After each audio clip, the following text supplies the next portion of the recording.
haraka sana nitakimbia. Hebu nifunguliwe katika kitabu cha Timotheo wa pili sura ya 3.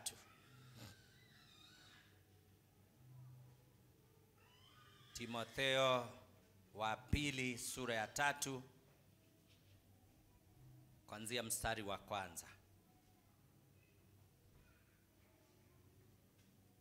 Lakini ufahamu neno hili, ya kuwa siku za mwisho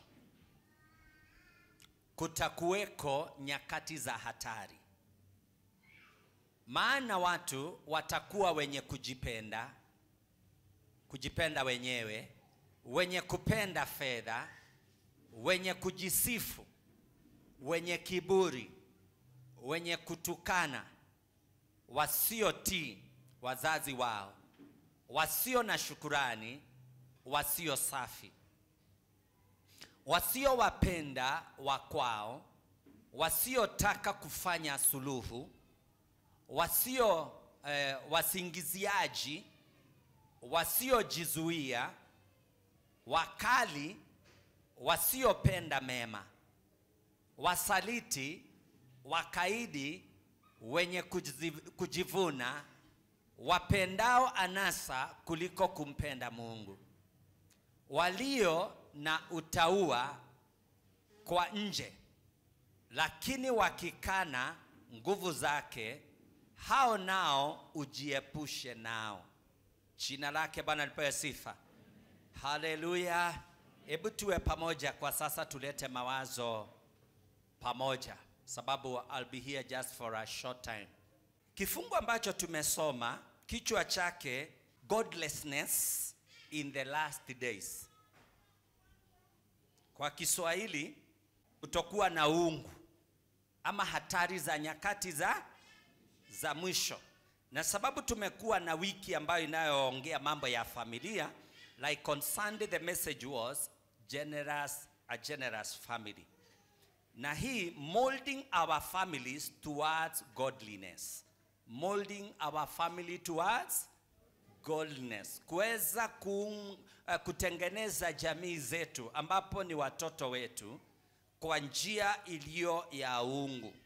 Sababu tunaambiwa katika nyakati za mwisho. Katika kifungu ambacho tumesoma, sura hiyo ya 3 kuanzia mstari wa 1, ambapo nitaanza. Yasema hivi from verse 1.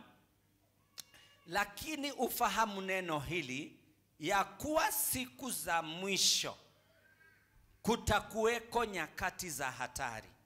Huyu ni Paulo ambaye anayezungumzia kijana Timotheo, ambayo ameendelea kukua katika imani, na kwa sasa Paulo ajiandaa ya kwamba aweze kumwachia Timotheo, sababu alikuwa ni uzeeni, na mara kwa mara alikuwa akiwa ndani katika vifungu, na wakati mwingine yuko nje. Kwa mfano, kuna barua kadha ambazo ameziandikia akiwa gerezani, na hapa anaanza kumshauri kijana Timotheo. Iwepo tuweza kuenda katika sura ya 2, katika mistari ya mwisho, anamzungumzia kama kijana hasa, especially katika sura hiyo ya 2 mstari katika mstari wa ngapi? I think around 22. Anamwambia usiweze kufuata tamaa za ujana. Kwa hivyo anamshauri kama kijana yeye akiwa mzee, akimwambia ya kwamba ajitenge na tamaa za ujana. Kwanza aziita tamaa za uovu wa vijana. In other words, anamwambia kawa kijana ambaye aliyemcha Mungu asiweze kuwa kama vijana wa dunia, lakini zikimbie. Kwanza anatumia in that translation, lakini zikimbie tamaa za ujanani. Kwa hivyo katika ujanani kuna matamanio aina fulani, na huyu mzee Paulo anamshauri kijana Timotheo ya kwamba azikimbie tamaa za ujanani. Kuna wengi ambao hawajekimbia zile tamaa. Kuna wengi ambao hawajezishinda, bali wanaendelea kuambatana nazo. Anamwambia ukatafute haki na imani na upendo na amani pamoja na wale wamwitao Bwana kwa moyo safi. Kwa hivyo anamwelekeza yale anayofaa kuyafuata na yale ambayo anapaswa kuyaacha. Na hii ndio sababu katika kitabu hicho cha Timotheo wa pili sura ya 3 mstari wa 1 anamwambia kuna nyakati zinazokuja, na nyakati hizo zitakuwa za hatari sana. Mbona zitakuwa ni nyakati za hatari?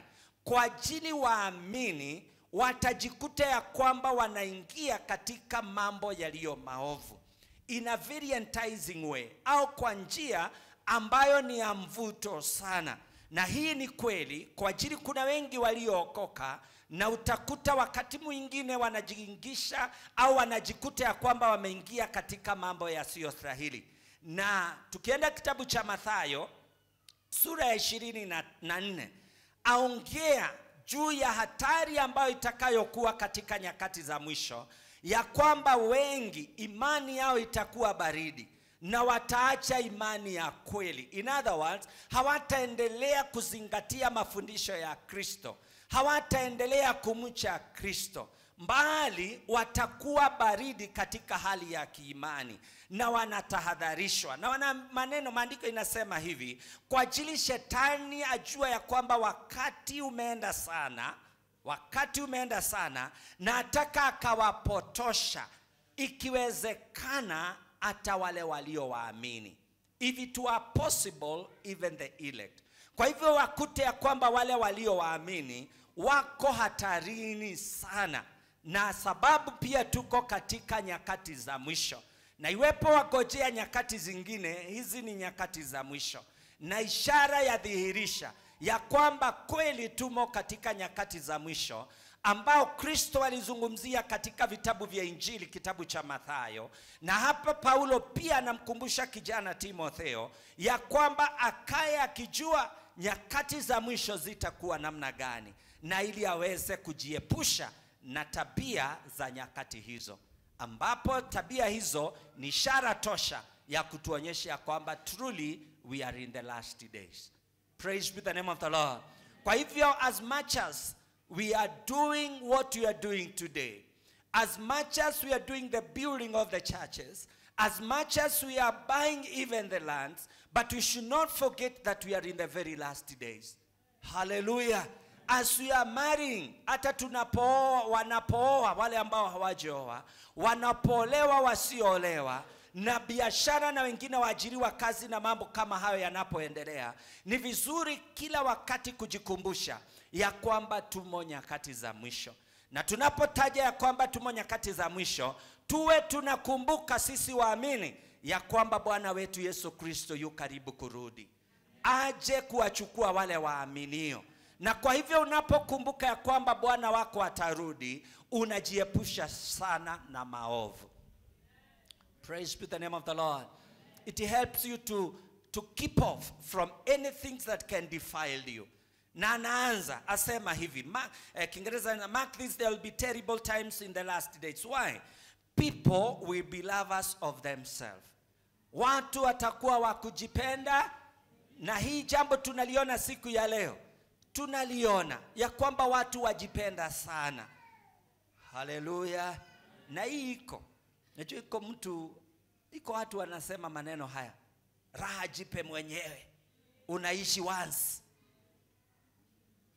Na anaposema hivyo hajali aina ya maisha anayoyaishi, afanya chochote, ajiburudisha na vinywaji vyote, akaa mtu wa dunia kabisa, akisema ya kwamba raha jipe mwenyewe. Na wanakaa in a very careless manner, whereas these are truly born again people, but they are being enticed by the enemy. Shetani anawashika na anawahada, awadanganya na kuwapotosha katika hali ya kujipenda wenyewe. I want to tell you, maandiko yanasema upende jirani yako zaidi ya ujipenda. Is that what the Bible says? Inasema mpende jirani wako kama vile. Kwa hivyo there is that sharing of how you love others just the same. Na hii inaonyesha ya kwamba lazima ujipende, ndio, lakini usikae katika kujipenda, pia onyesha upendo kwa watu wengine. Na pia hali hiyo ya kujipenda isikuelekeze katika kutenda mambo yaliyo maovu. Haleluya. Kwani kujipenda ni kufanya mambo maovu?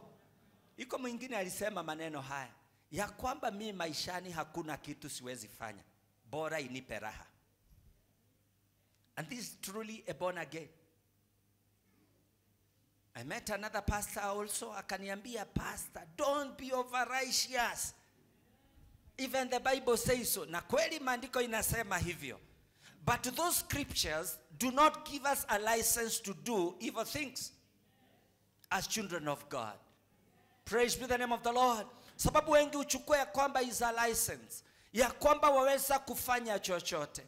Tuko na viwango vya kufanya mambo, na sio anasa tu mambo ya dunia ambayo yaweza kutupa raha.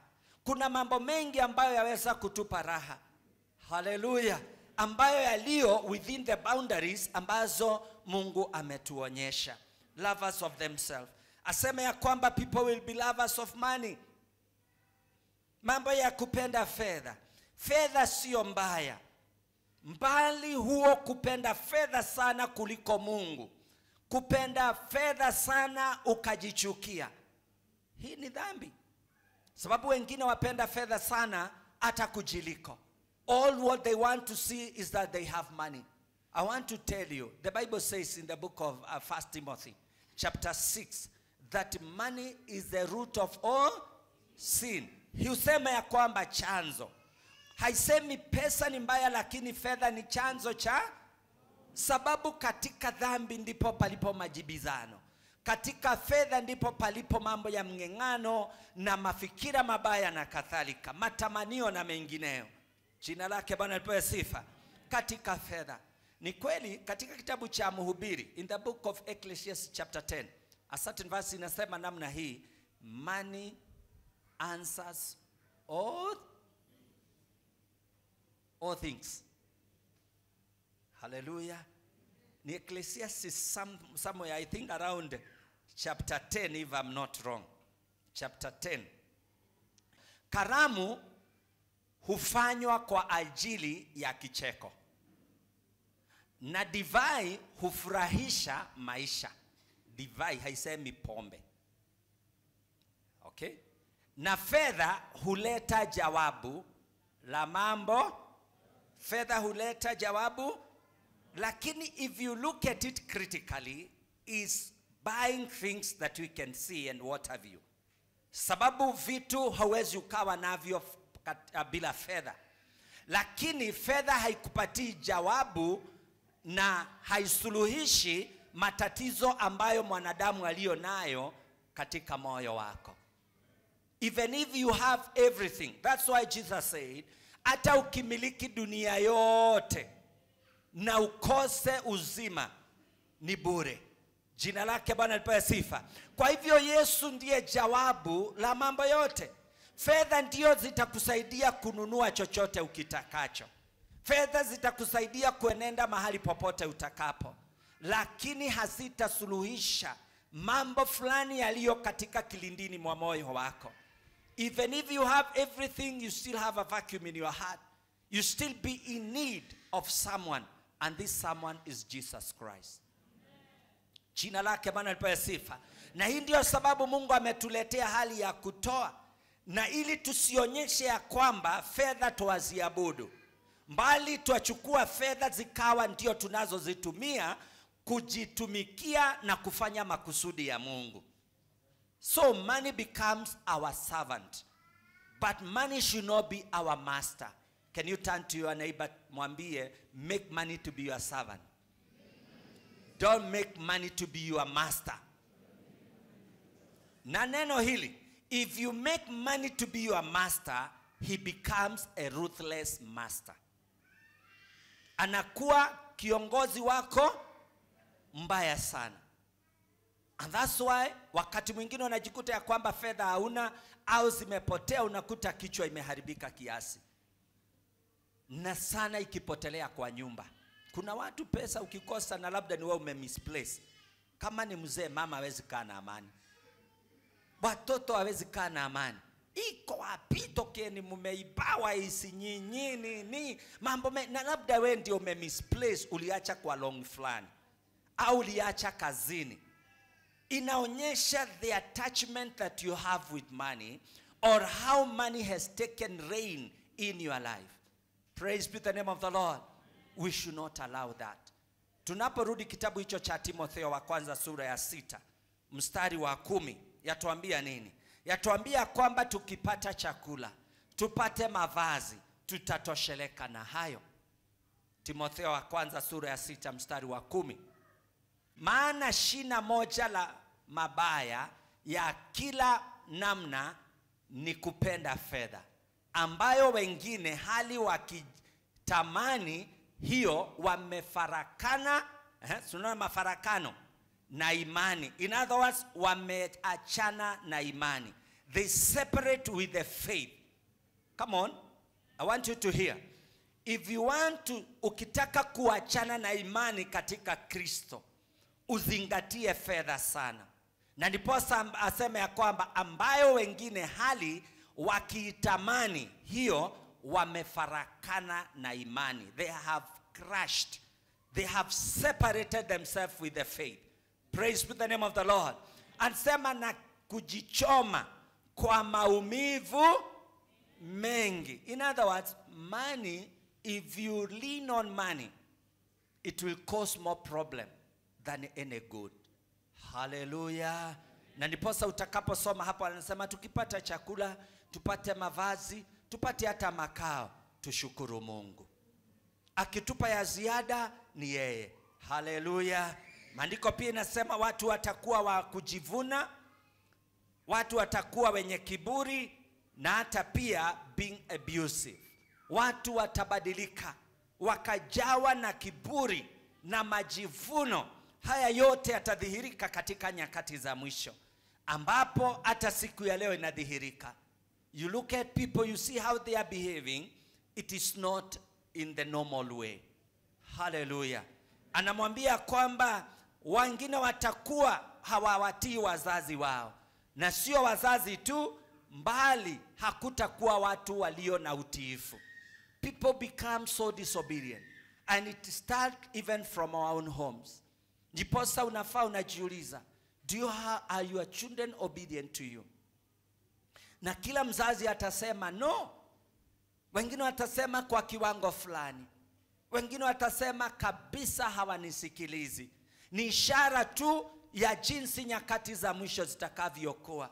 Na hii tunapaswa tukajiepusha nayo kwa kuwafunza tangia wakiwa wachanga, so that they may know what you believe in, so that they may know the principles of God, so that they may know what governs the believers, so at their old age they will continue being obedient. Disobedience does not start only there. It's something that is learned. Ni kitu wanafanya nini? Wanajifundisha in their life. They learn even at school. They learn even at the place of their work, wherever. Kukua disobedient. Na niposa tunafaa tukaomba na kuzungumzia hata na watoto wetu, hata nasi kuzungumziana wenyewe kwa wenyewe. Hallelujah. Sio watoto tu. Utakuta ya kwamba hata kina baba labda sio watiivu hata kazini, sio watiivu hata kanisani. Wamama utakuta sio watiivu kwa waume wao, utakuta sio watiivu hata katika kanisani. Kwa hivyo it is not only the children, but disobedient will reign. People will become disobedient. Na hii inaingianga pasipo hata wakati mwingine wewe kujua. Hello? Unajua translation nyingine inasema it creeps. Kitu kinachoingia hata pasipo kutarajia. Unajikuta ya kwamba you have become disobedient. Na the time you become disobedient, then you are under the wrath of God. Hallelujah. Mambo haya yote, hata wakati mwingine unaweza jikuta uko na kiburi, na ili hali hata wewe mwenyewe haujui. Hello? Sijui mwaifikia mahali hata ukaongea na hapo nimeongea na pride fulani. Umewahi jijua ukiingiwa na kiburi? You know it comes. But it's better those people who realize na ili wakawa na wakati wa kutubu na kumwambia Bwana ya kwamba awasamehe. Hebu fanya hivi, Bwana asifiwe. Sababu it comes, unajikuta. Hallelujah. You have to watch out. Kujisikiliza hata unapoongea. Kukata kujiona jinsi unavyoenenda. Kujisikiza hata ukiwa miongoni mwa watu. Tamani hata kukaa na watu wa kiwango cha chini. Hallelujah. Visit even those people who are so down. Visit people of low class. Don't visit only those people whom you have bonded with only. Shtuanga hata watu wengine ambao wanafikiria uwezi watembelea. Hata hapa kanisani, make sure you greet everybody whom you can reach without discriminating. Praise be the name of the Lord. Otherwise, unapoingiwa na jambo la kubagua, jua ya kwamba umenaswa na mtego wa roho ambaye atakaye tawala katika nyakati za mwisho ambazo tupo. Sababu tunatahadharishwa siku za hatari, ambapo siku hizi tunazoziishi ni za hatari. Sababu waweza kujikuta ukiwa jinsi haukuwepo. Remain humble. Come on. Jina lake Bwana lipewe sifa. Humility is very key wherever you go. Ni kweli unaweza kuwa uko nayo. Kama uko nayo, onyesha kiongozi na mambo itakuwa ni sawa. Tunaposema ya kwamba tukujeni kanisani on this and this day, let's all of us come. If you have a very good reason, come forward and speak with the leadership. These are simple principles ambazo Mungu huwa ametuwekea, na tukizifuata tutaenda mbinguni. Jina lake Bwana lipewe sifa. Anaendelea, disobedient. Hata hii inadhihirika even in our own family. Tunaambia watoto time ya kuja nyumbani ni hii, they come another time. Tunaambia usiende pale, they do whatever they want. In other words, wao hupenda kujiongoza. Ni ishara za nyakati za mwisho. And kama kuna wakati tunafaa kuomba, it is now. Kama iko wakati tunafaa kufundisha, it is now. And my dear friend, don't separate or never separate learning and prayers. Learn more. And where do you learn from? The Word of God. It has the answers of everything. Jina lako Bwana lipewe sifa. Jina lake Bwana lipewe sifa. Mambo yote kuhusiana na ndoa, it is in the Bible. Mambo yote kuhusiana na mambo ya malezi ya watoto, it is in the Bible. Mambo yote kuhusiana na mambo ya utendaji wa kazi, it is in the Bible.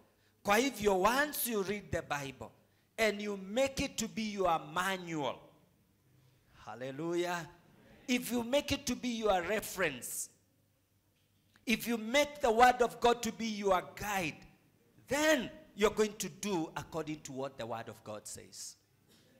Na watu wa Mungu wataongozwa na neno. Jina lake Bwana lipewe sifa. Kwa hivyo, iwepo ni neno litaniongoza, lazima nifuate hilo neno vizuri. Praise be the name of the Lord. Iwepo leo utapata nafasi ya kuenda US ama Amerika, kuna maagizo yaliyoko ambayo utakayopewa. Na unapopewa lazima uisome sawa sawa. Na unaanzianga even with your own passport. Hallelujah. You have to read it very carefully. You understand what it says. Bwana Yesu asifiwe. Yeah. Kwa hivyo sisi wasafiri wa kwenda mbinguni hatutaweza kufika iwepo hatutafuata masharti. Na Mungu hapendelei yoyote. Hatutasema, oh, nilikuwa pastor wa hilo church kubwa. Oh, unajua Mungu, I was praying. I was breathing fire as an evangelist. Nilikuwa prophet. Mungu hatastuliwa na hayo. Lakini did you follow my principles? Did you follow what I've said in my book, which is the Bible? If you follow, then you'll be ushered to heaven. Jina lake Bwana lipewe sifa. Kwa hivyo lazima tukajua tumo katika nyakati za hatari sana.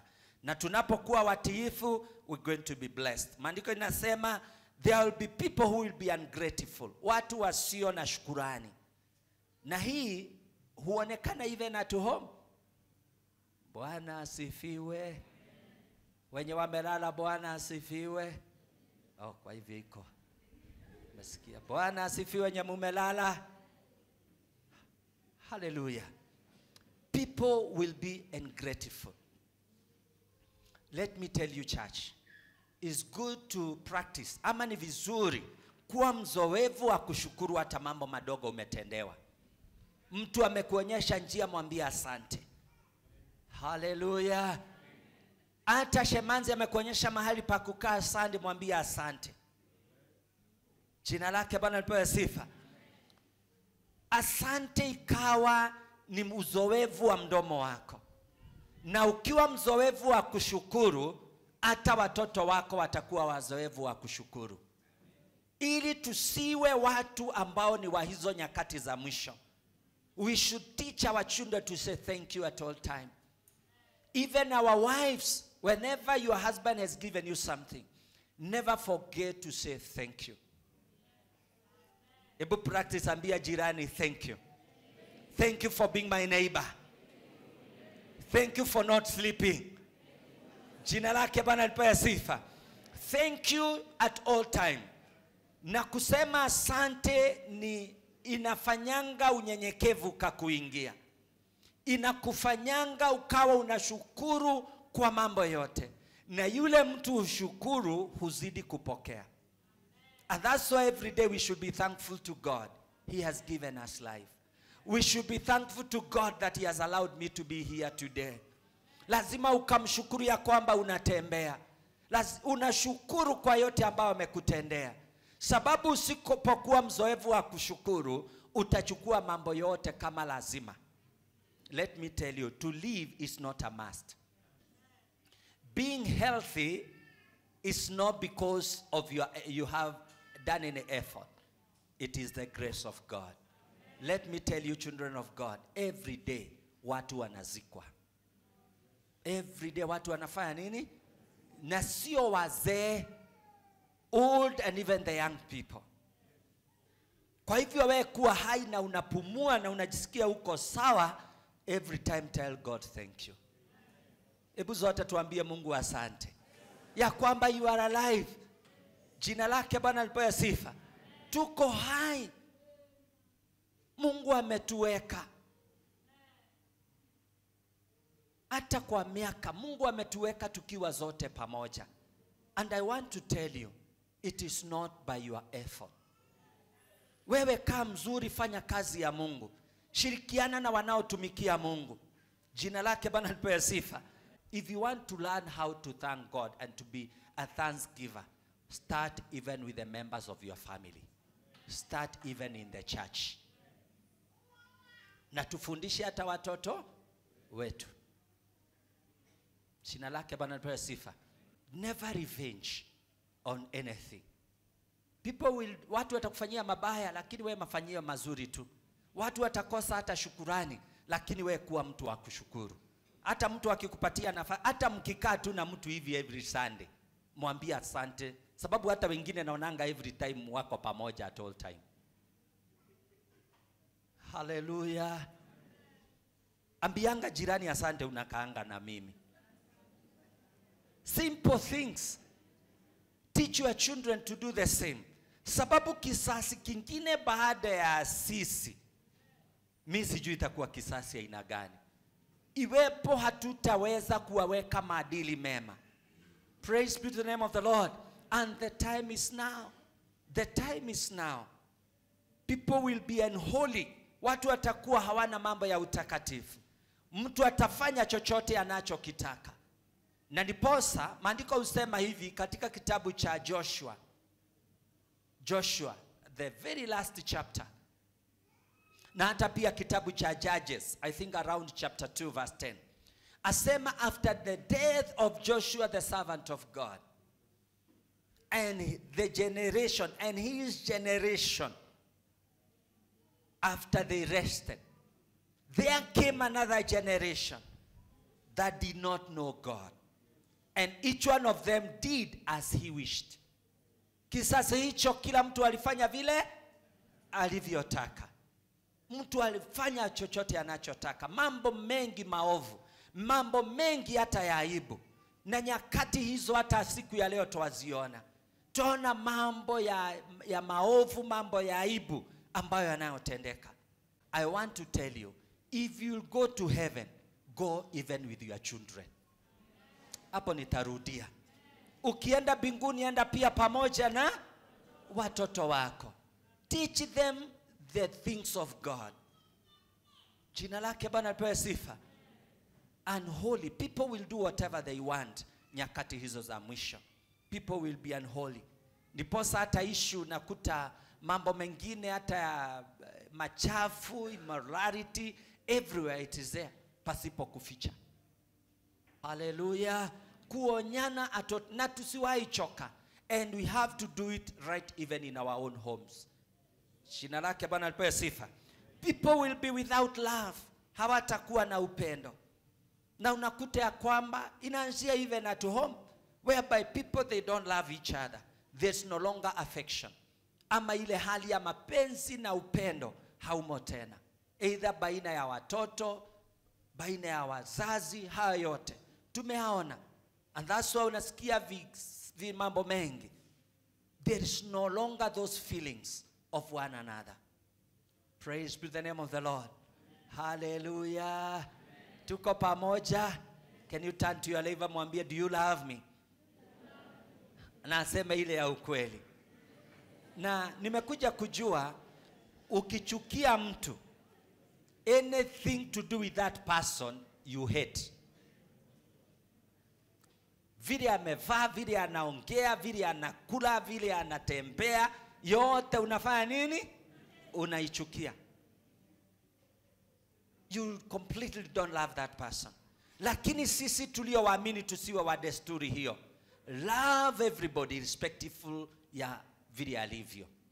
Jina lake Bwana lipewe sifa. Kumbatia mtu, muonyeshe upendo, na tukawa the agents of God to transmit love to other people. Hallelujah.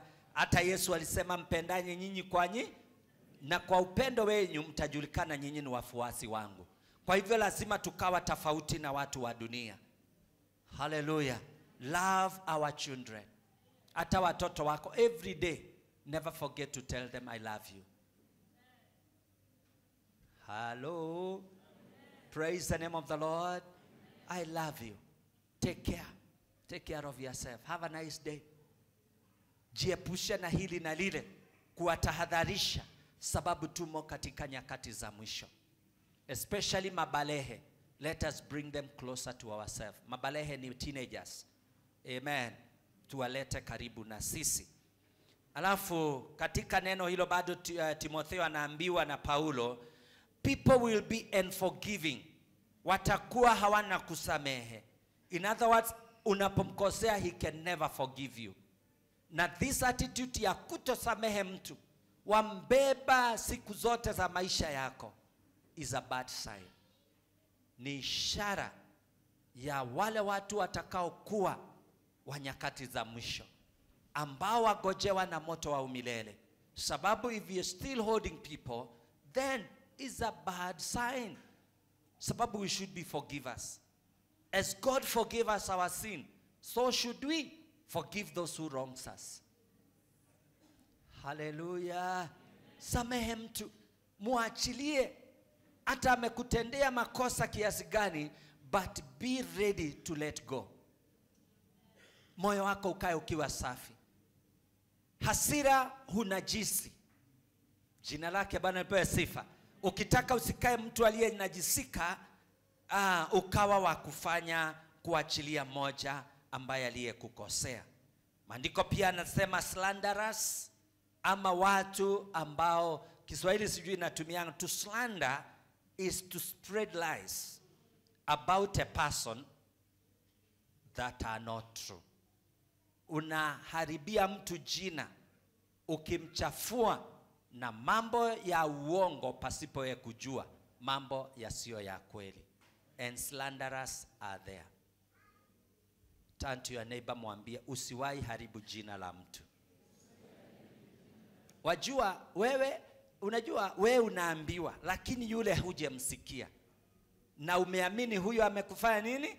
Mbona huwa tunaamini huyo ambaye amekuambia, na yule the other party haujaisikiliza?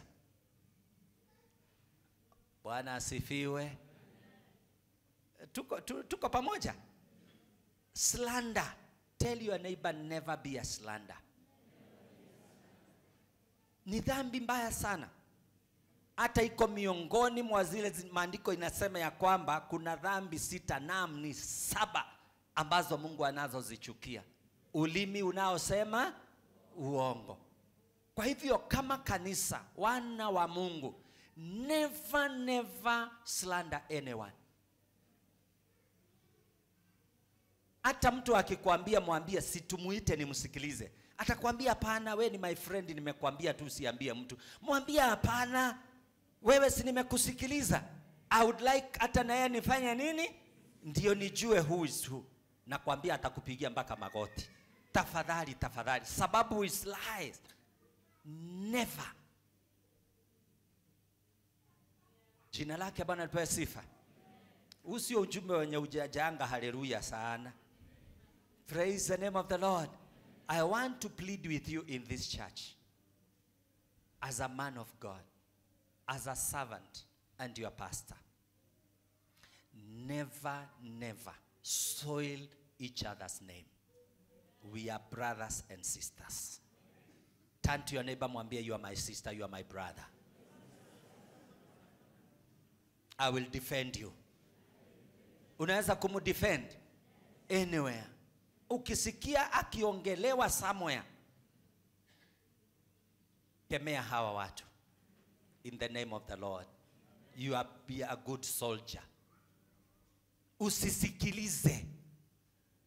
Na maandiko huwa nasema habari hiyo inakuanga tamu sana, but refuse to eat. Ukatae kuikula. Na ukijua mtu anakula, unajua anazanga kwanza ukisikia mtu na ataje mtu jua ako na maneno, either utoke hapo ama usimuulize ulikuwa unataka kusema, mbona umecheka, wewe nyamaza. Sababu kunyamaza kwako ni silaha. Silence is a weapon. Jina lake Bwana lipewe sifa. Unajua si ati sijawahi sema, mimi husemwa sana. We leaders tunasemwa. Unasemwa sana. Na hata ikija inifikie, ninajaribu kuangalia hivi walikuwa nasema ni mimi, na ninajikuta sio mimi. Kwa hivyo inanisumbulia nini? Na sio mimi they were saying about, because it's not me. Na hiyo inanisaidianga sana.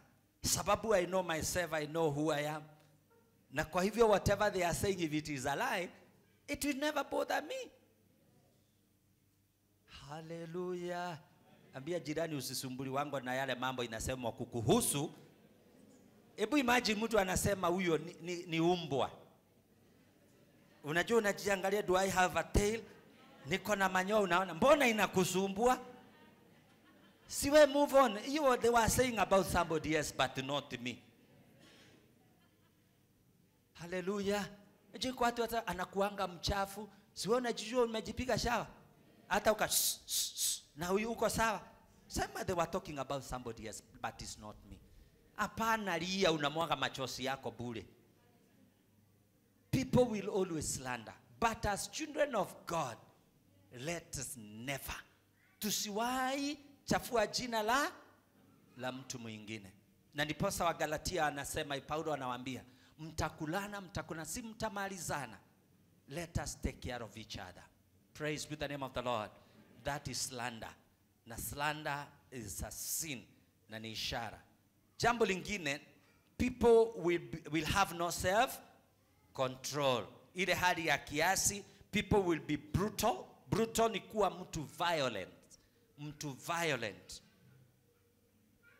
Na watu wasiopenda mazuri, without self control. Na violence ipo, ama being brutal.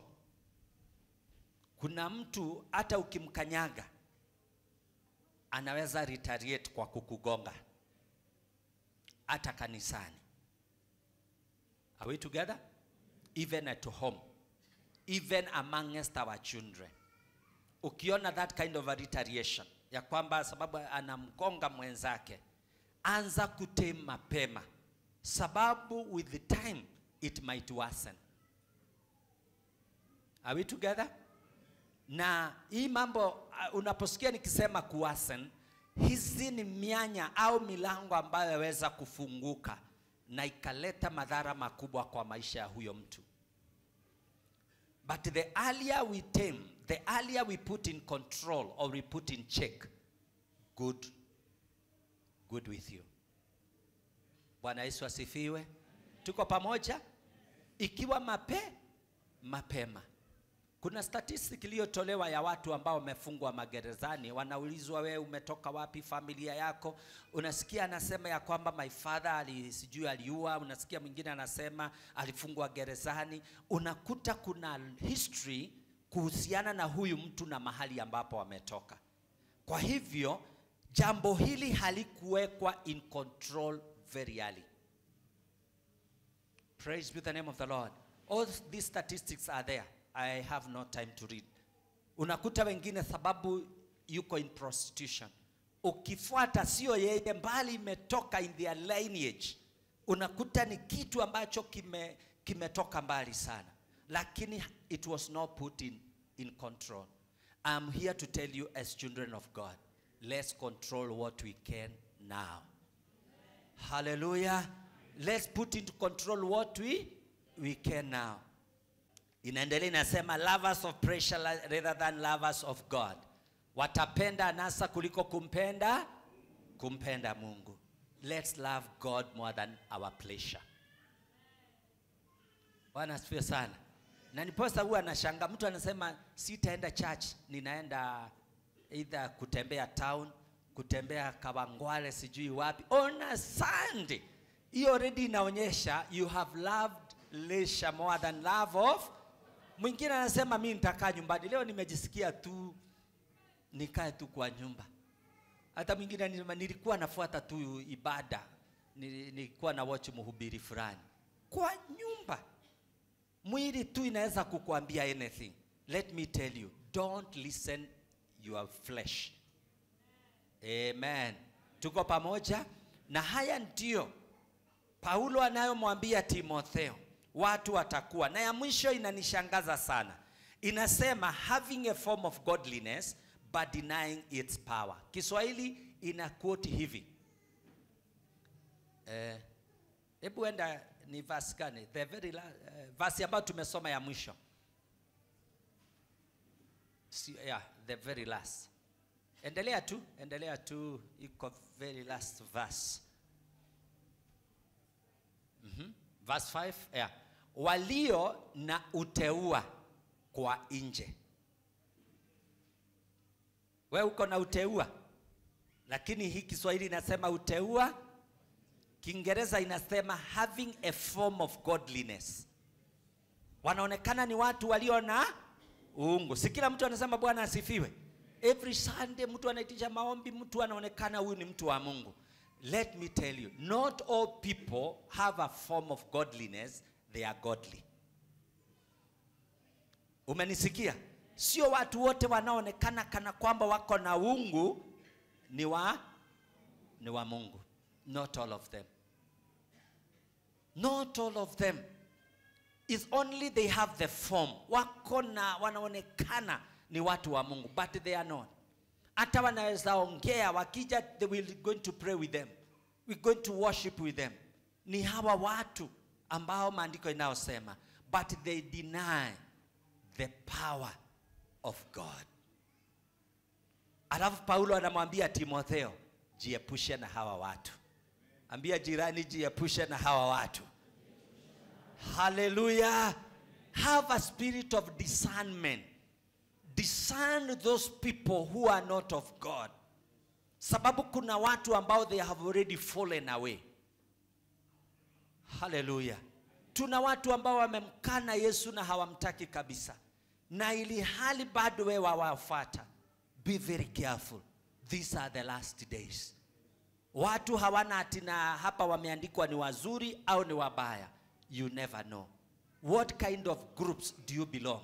Sababu at times you join certain groups that are not right, ambao mafundisho yao ni mapotovu. And that's why even our children, let's speak to them. Would like even to know their friends. Would like to know who are within their neighborhood wenye muishi pamoja. Hallelujah.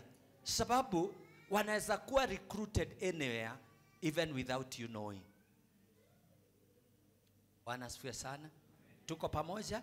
Wanaweza kuwa recruited na wanarecruitiwa so deep. Na ndiposa najiuliza, why are we not recruiting our children to make them radicals for Jesus? Hallelujah. Inaanzia wapi? From their young age. Utu tudogo twenye munanyonyesha, hata kama hakaongei, kamentionie Jesus, Jesus, Jesus. Hallelujah. Hata wanapokuwa, ili wakawa they cannot turn back, they will live for Jesus. Praise be the name of the Lord. Sababu kuna hatari kubwa sana ambapo wengi watapotea. Wengi watapotea. Let's teach our children the things of God. Wasiwe kama, let them not be ni kama watu wa Mungu, lakini they have denied the power of the gospel. Praise be the name of the Lord. Hata wewe mwenyewe, practice Christianity at all costs. Ninamalizia. Have nothing to do with them. Usitangamane na wao. Na hii hali ya kuambiwa usitangamane na wao, katika maandiko imerudiwa in various books. Hata kitabu cha Waefeso sura ya 5 mstari wa kwanza ukienda hadi around 11. Paulo pia akiwaambia Waefeso, have nothing to do with certain kind of people. Na mstari wa kwanza sura hiyo ya 5 inasema tumuige Kristo. Jina lake Bwana lipewe sifa. Mstari wa 7 inataja wale watu, hebu yasema hivyo muigeni Mungu kama watoto wanaopendwa. Verse 2. Basi msishirikiane nao. Unaona imerudiwa tena hapo. Have nothing to do. Waefeso pia anaambiwa msitangamane na wao, msishirikiane na wao. Jina lake Bwana lipewe sifa. Kwa hivyo hata nawe kuna watu ambao hufai ukashiriki na wao. Atunaalikwa everywhere you want to go. Kila mahali unataka kualikwa. Unataka kuenda mahali popote. You should have some limits where to go and where not to go as a child of God. Kama unakubaliana mimi sema amen. Jina lake Bwana lipewe sifa. Na sababu hii huwa inatusumbua sana, ambia jirani usiendane kila mahali unaalikwa. Siku moja utaalikwa kwa shaitani na utastukia saa ile umefika. Praise be the name of the Lord. Utastukia kwani hapa ni wapi? So not kila mahali. Na unajua nawaambia hivyo sababu najua mnapenda kuenda sana. Hallelujah. Si you love going. Na sio mbaya, lakini hapa naenda kila mahali. Kwingine semanga hapana sitapatikana. Hiyo siku am too busy. Hata schedule za kukaa na familia yako panganga kwa mipango yako. Na akikuuliza ni wapi, mwambie hiyo siku nimepanga kukaa na my family. Praise be the name of the Lord. Plan. Have nothing to do with them. Kuna mahali ambapo hebu tuteremke, anaendelea. Kwa maana zamani nyingi mlikuwa giza, mbali sasa mumekuwa nuru katika sasa. Sababu umekuwa nuru, nendeni kama watoto. Praise the name of the Lord. You are no longer in darkness, child of God. Musilete aibu kwa kanisa, ambapo kanisa tuambi kama kuokoka ni hii. Tukijaribu kuombea watu waokoke, kama kuokoka ni ya fulani. Tuondolee hizo aina za aibu. Be a child of God. Walk in the light of God. Praise the name of the Lord. Kitabia jihoji, tabia zako ziko namna gani? Na tusichoke kukemeana. Hallelujah. Ukiona mtu njia zake sio sawa, mwambie wewe uendelee mzuri. Usigoje ati mpaka ukuje uambie pastor. Tuko pamoja? Wewe mwenyewe mwambie siku hizi uendelee vizuri. Hallelujah. Are we together? Can I end ama nifikishe hapo? Anaambiwa don't allow. Hata Timotheo, now Titus chapter 3 verse 5. Titus chapter 3 verse 5.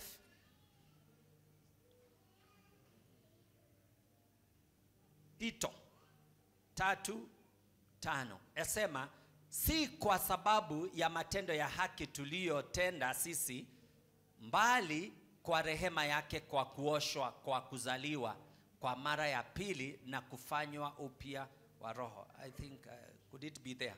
Kuna mahali ambapo anasema msishiriki na wao. Anyway, however, I think it's just somewhere. Hebu niendelee. These people are immoral. Do not usishiriki na watu ambao walio waovu, ambao they learn but they are never able to acknowledge the truth. Watu wa namna hiyo hujifundisha lakini wasijue ukweli. Let me tell you, every time you are taught, shika kenye umefundishwa, sababu kitakusaidia mahali. Na anasema do not be like Jannes and Jambres ambao wametajwa katika mstari ambao tumesoma. Jannes na Jambres hawajatajwa katika Biblia, but in the history of the Bible. Lakini katika kifungu hichi cha Timotheo, Paulo ametaja. Na mahali ambapo anapotaja ni wale wa jamaa walikuwa wakipinga Musa, wakati ambapo aliangusha kijiti kikawa nyoka. Those guys who came with their own walikuwa Jannes and Jambres. Ndivyo Paulo anavyotuambia. Na tunaambiwa tusiwe kama hawa ambao walikuwa wakupinga ukweli. Let us support the truth and never oppose it in all costs. Praise be the name of the Lord. We should stand for the truth and truth alone. Na ndiposa nimekuambia ukiletewa uongo na mtu, never stand with that person. Say it is a lie. Katika mstari wa 10, the same chapter, I'm winding up with this. You, however, know all about me. Verse 10. Tunarudi Timotheo wa pili, sura ya 3 mstari wa 10. Anamwambia, wewe wajua kila kitu kunihusu, mbali wewe umeyafuata mafundisho yangu. He's talking to Timothy. Mbali wewe, in other words, anamuonyesha wewe sio kama hawa.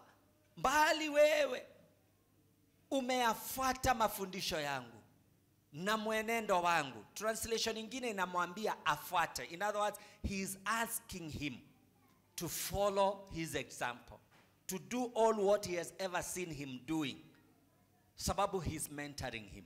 Anamwambia, mbali wewe umeyafuata mafundisho yangu na mwenendo wangu na makusudi yangu na imani na uvumilivu. Umefuata. Praise be the name of the Lord. Ukienda katika mstari wa pengine hapo chini, anamwambia fuata haya ambayo umeyafuata tangia utotoni. Uendelee kuyafuata mambo hayo.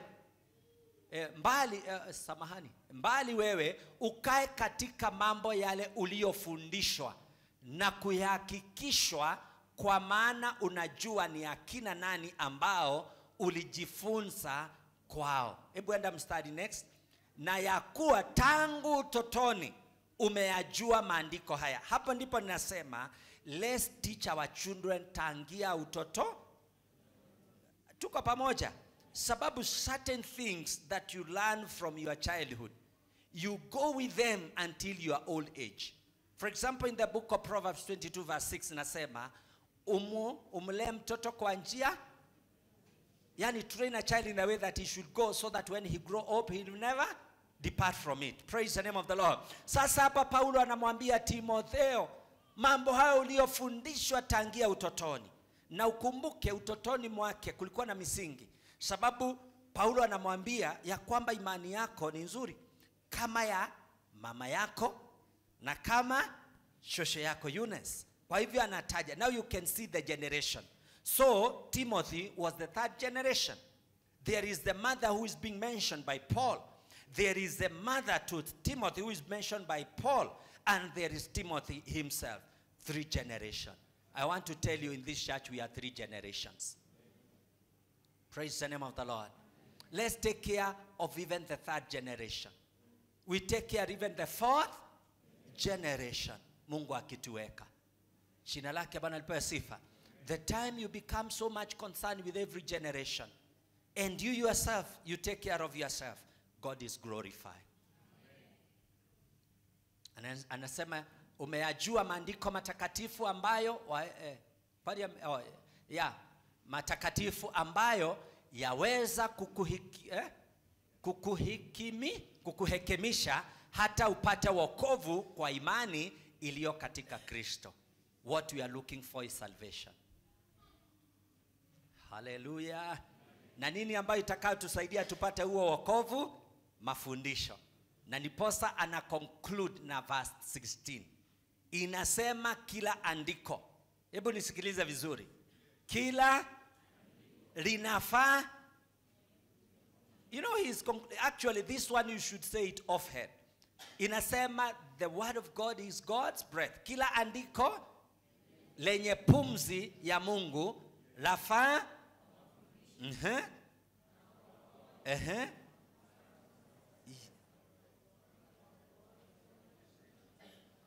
Amen. Bwana asifiwe sana. So, shika neno la Mungu kabisa. Litakuepusha na kuangamia. Litakuepusha usiwe kama watu wanaotajwa nyakati za mwisho. Hold the word of God. Read it during the day, read it at night, read it everywhere. Sababu it's profitable for correction, for guidance, for rebuking, and for training a man of God into righteousness. The word of God is everything. Hallelujah. Shika hilo neno. Shika hilo neno. Jina lake Bwana lipewe sifa. Kila wakati, hata unapofanya uamuzi, anytime you are making any decision, base yourself in the scriptures. Ili ukaona kana kwamba whatever decision you are making, it is aligned with the will of God. Hallelujah. Tuko pamoja? Ambia jirani shika neno sana. The word of God is everything. Sababu tabia zingine tunafuata sababu we don't know the word. Na tunajikuta tuna behave kama watu wa dunia sababu we don't know the word. But the time we get to know the word, we mature up. Tutakuwa kweli we are a battalion of our God, fighting for the truth wherever we go. Hata katika mji wa Mlolongo tunasimama imara na tunatambulikana ya kwamba those are truly people of God. Iwepo ni vijana, they stand as men and women of God ambao wanajua ukweli. Men and women, they know the truth. Hallelujah. Na hawezi wakayumba yumba. But how will you know the truth if you don't read the Bible? Shall we stand? Tusimame tuombe katika jina la Yesu, in the name of the Lord. Tumtazame huyo Yesu. Continue in what you have learned. Teach. Fundisha. Fundisha wale wengine. Teach your children that word. Start very early. Speak it. Zungumzia hata pasipo kuogopa. Learn it more. Lisome sana. Litakuepusha na majanga mengi. Jina lake Bwana lipewe sifa. Spread it kila mahali. Na niposa hata kitabu cha Jude kinasema na tuwaokoe wale wanaoangamia kutokana na miale. So sisi ndio tutakaoenda kuwakomboa sababu tumeujua ukweli. As we raise up the banner saying that Jesus Christ is the Lord. Amen. Hebu funga macho yako mahali ulipo, mwambie Bwana jambo ya kwamba it is true. Did you know you can be a worldly person hata pasipo kujua? Wajua tabia na mienendo yako waweza kuwa seduced na ukafuata maadili ya dunia. But tell Lord, here I am. Nitafuata neno lako. Neno lako ni pumzi yako na linafaa kwa kunikemea, kunifundisha na kunielekeza. You are there, child of God. Commit yourself in the hands of God. May you be devoted to him. Jitoe kwake Bwana. Ukamwambia kwamba nitatembea na wewe. Open your mouth. Don't fear anyone. Tell the Lord, I'm here tonight, seeking your mercy, praying that you may have mercy on me. Teach me your word. Wakati unalisoma Mungu akakusaidia kulielewa. enda mbele zake Bwana, mwambie Bwana nishike mkono. Labda kuna tabia fulani ambazo waufanya, mwambie Bwana nisamehe, just with a repentant heart. Ni heri wao ambao huonanga makosa yao na ili wakawa na nafasi ya kutubu. You know, it will be a tragedy if you die as a sinner. It will be a bad one. Itakuwa ni janga mbaya sana if you die as a sinner.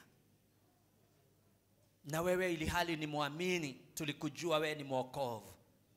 Shun all evil. Hata maandiko inasema yeye asimamaye adhania amesimama, ajitahadhari. Every day is a day of saying, God, I'm sorry. Labda kwa kuzungumza, hata kwa kufikiri. Watu watakuwa na tabia hizi zote. Hata kuinukiana, kuoneana wivu moja na yule mwingine, kuharibiana majina. Haya yote tumeyaona even in the church. But tell God, forgive me.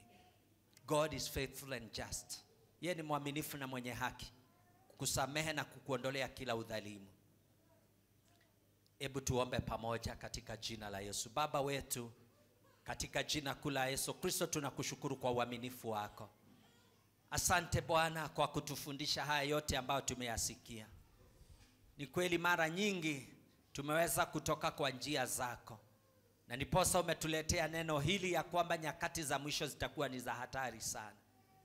Sio hatari kwa wasioamini, bali ni hatari kwa walioamini Bwana. Kwa ajili wao ndio wamewekewa mitego mingi na yule muovu. Neno lako katika kitabu cha Mathayo sura 24 yatuambia kwamba shetani ajibidisha sana ili akaweza kuwateka hata ikiwezekana wale waliowaamini. Kwa hivyo ameweka mitego kila mahali, mbele zetu, nyuma yetu, wherever, ili akaweza kutunyakua. Na niposa neno hili limetujia ili tukakaa tukiwa tumekesha. Tusije tukazinzia, tusije Bwana tukapoteza fahamu na tukajikuta tuwafanya mambo yasiyostahili.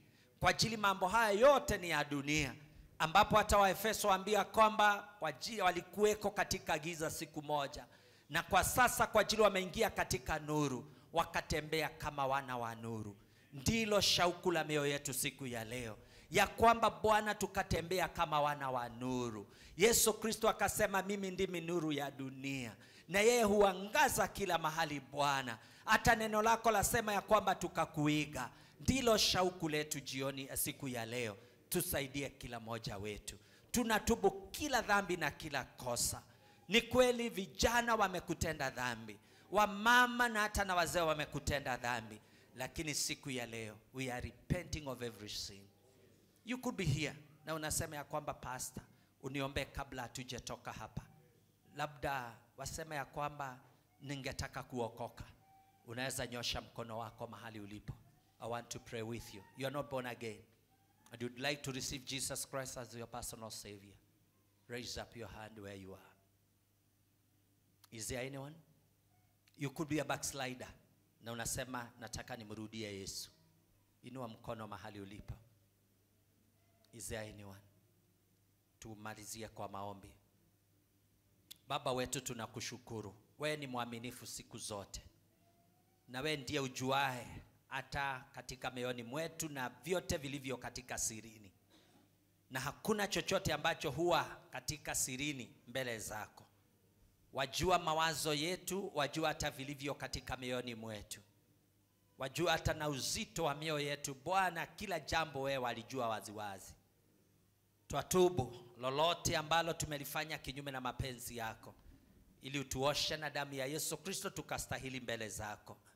Mambo haya yote ambayo tumeyasoma kitabu cha Waefeso sura ya 5 yasema ya kwamba wale wanaofanya mambo ya namna hii hawataurithi ufalme wa mbinguni. Bwana, twaomba ya kwamba ukatusaidia tukajiepusha na haya yote, na ili Bwana tusije tukaukosa uzima wa milele. Kwa ajili uzima ule ndio ambao umetuitia. Uzima ule ndio wafanya kwamba tujibidishe sana. Uzima ule ndio watufanya tukajinyima. Na Bwana, naomba siku ya leo utusaidie tusije tukaukosa. This is our prayer, oh God, that you may help us. Help us, Lord, even in our weaknesses. We have failed in many ways. We have slandered. We have spoken ill of even other people. We have not even supported the good. We have not even shown love. We have, Lord, done many things in our life. But today we are repenting of them all. Even on behalf of other people who are called by us. Father, our brothers and sisters, we repent today. And we pray that you may have mercy on us. Baba wetu, tunapotoka hapa kwenda nyumbani, enenda nasi utulinde na ukatupa siku ya kufana. Na tuonanapo tena Bwana katika juma hili, tutazidi kulinua jina lako. Katika jina kula Yesu Kristo aliye Bwana na Mwokozi tunaomba na kuamini. Amen. Amen. Amen.